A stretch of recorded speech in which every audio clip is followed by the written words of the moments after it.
பாருங்க, விஜய் தேர்தல் முடிவில் 108 இடங்களில் வெற்றி பெற்றிருக்கார். பிரம்மாண்டமாக ஜெயித்தாலும் அறுதி பெரும்பான்மை இல்லை, 108 தொகுதி தான் கிடச்சிருக்கு.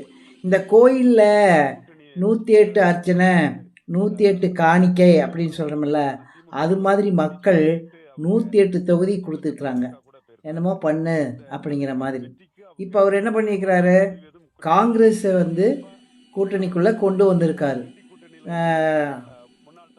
118 தொகுதி வேணுமே அப்படிங்கிறதுக்காக காங்கிரஸை கொண்டு வந்திருக்காரு. காங்கிரஸ்காரர்களும் எந்த விதமான முடிவும், எந்த விதமான யோசனையும் பண்ணாமல் அந்த கூட்டணியிலிருந்து உடனே ஓடி வந்துட்டாங்க. இதே மாதிரி விஜய்கிட்டிருந்து எந்த நேரத்துலையும் ஓடி போயிடுவாங்க. இதுதான் காங்கிரஸினுடைய நிலைமை. காங்கிரஸை நம்பி ஆட்சியை வச்சவங்கெல்லாம் எவ்வளவோ இடைஞ்சலை சந்திச்சிருக்கிறாங்க. இந்த மாதிரி அதாவது காங்கிரஸ் ஒரு மண் குதிரையை நம்பி ஆற்றுல இறங்கின கதைன்னு சொல்கிறாங்க இல்லையா, அது மாதிரி காங்கிரஸ் ஒரு மண் குதிரை.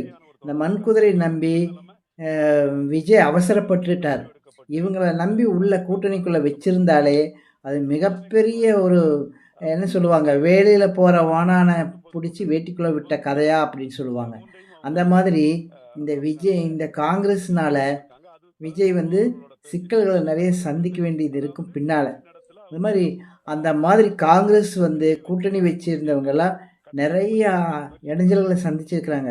பாருங்கள், திமுகவிலே கடைசியில் எந்த மாதிரிலாம் இடம் தொகுதி கேட்டாங்க பார்த்தீங்களா? அந்த மாதிரி விஜய் கிட்டவும் நாளைக்கு நிச்சயமாக நிபந்தனை வைப்பாங்க, நிச்சயமாக தொந்தரவு பண்ணுவாங்க.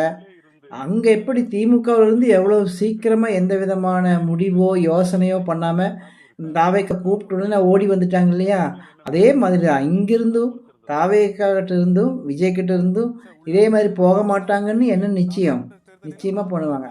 அடுத்தது விசிகாவும் அந்த மாதிரி தான். அவங்கள உள்ளே கொண்டு வந்தாலே அந்த ஒரு என்ன சொல்கிறது, எந்த விசுவாசம் எதுவும் இருக்காது. நிச்சயமாக அவங்களும் இதே மாதிரி தான் பண்ணுவாங்க. அது மாதிரி இந்த விசிகா, கம்யூனிஸ்ட்டு, காங்கிரஸ் இதெல்லாம் மண்குதிரை நம்பி ஆற்றுல இறங்கின கதை தான் விஜய்க்கு. அதனால் இது யோசித்து முடிவு எடுத்திருக்கணும். இப்போ இதே ஏடிஎம்கே நீங்கள் கூப்பிட்டுருந்தீங்கன்னா அவங்ககிட்ட நிறையா எம்எல்ஏ இருக்காங்க. கடைசி 5 வருஷத்து வரைக்கும் ஒரு ஈகோ பார்க்காம அந்த மாதிரி பண்ணியிருக்கணும். அப்போது கடைசி வரைக்கும் அவங்க ஏதாவது ஆட்சி தக்க வச்சுருந்துருக்கலாம். ஆனால் இது அவசரமான ஒரு முடிவு எடுத்திருக்கார் விஜய். போக போகத்தான் அதனுடைய ரிசல்ட் தெரியும்.